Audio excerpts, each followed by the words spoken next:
ಎಲ್ಲರಿಗೂ ನಮಸ್ಕಾರ. ಇವತ್ತಿನ ರೆಸಿಪಿ ಬಂದ್ಬಿಟ್ಟು ಉಂಡೆ ಖಾರ. ಈ ಉಂಡೆ ಖಾರನ ಮನೇಲೆ ಯಾವ ಥರ ಮಾಡೋದು ಅಂತ ನೋಡೋದ ಬನ್ನಿ.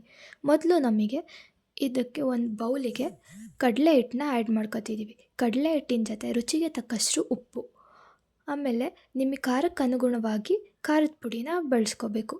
ಸ್ವಲ್ಪ ಅರಿಶಿನ, ಇದನ್ನೆಲ್ಲ ಹಾಕಿದ್ಮೇಲೆ ನೀವು ಕಡಲೆ ಹಿಟ್ಟಿನ ಜೊತೆ ಅಕ್ಕಿ ಹಿಟ್ಟನ್ನ ಸಹ ಬಳಸ್ಬೋದು. ಅದರಿಂದ ಖಾರ ನಿಮಗೆ ಕ್ರಂಚಿಯಾಗಿ ಬರುತ್ತೆ. ಆಮೇಲೆ ಸ್ವಲ್ಪ ಹಿಂಗನ್ನ ಬಳಸ್ತಿದ್ದೀನಿ.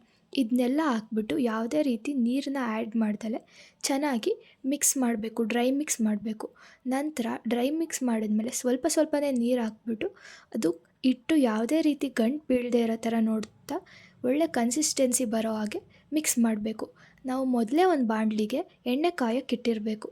ಈ ಹಿಟ್ಟೆಲ್ಲ ಕಲಸಾದ್ಮೇಲೆ ಚೆನ್ನಾಗಿ ಎಣ್ಣೆ ಕಾದ್ಮೇಲೆ ಐ ಫ್ಲೇಮಲ್ಲೇ ಇಟ್ಟಿರಬೇಕು. ಯಾವುದೇ ಕಾರಣಕ್ಕೂ ಲೋ ಫ್ಲೇಮ್ ಮಾಡ್ಕೋಬಾರ್ದು. ಹಿಟ್ಟು ಈ ಕನ್ಸಿಸ್ಟೆನ್ಸಿ ಬಂದಿದೆ ನೋಡಿ, ಆವಾಗ ಈ ಥರ ಒಂದು ಜಾಲರ ಸಹಾಯದಿಂದ ಖಾರನ ಹಾಕ್ತಾ ಹೋಗಬೇಕು.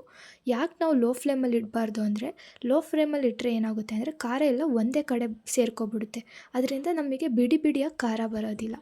ಇಷ್ಟೇ, ನಾವು ಒಂದು ಸ್ವಲ್ಪ ಹೊತ್ತು ಅದು ಚೆನ್ನಾಗಿ ಬೇಯಬೇಕು. ನಮಗೆ ಖಾರ ಆಗಿದೆ ಅಂತ ಹೆಂಗೆ ಗೊತ್ತಾಗುತ್ತೆ ಅಂದರೆ, ನಾವು ಜಾಲರದಿಂದ ಮೇಲೆ ಎತ್ತಿದಾಗ ಸೌಂಡ್ ಬರಬೇಕು. ಆವಾಗ ನಮಗೆ ಖಾರ ಆಗಿದೆ ಅಂತ ಗೊತ್ತಾಗುತ್ತೆ.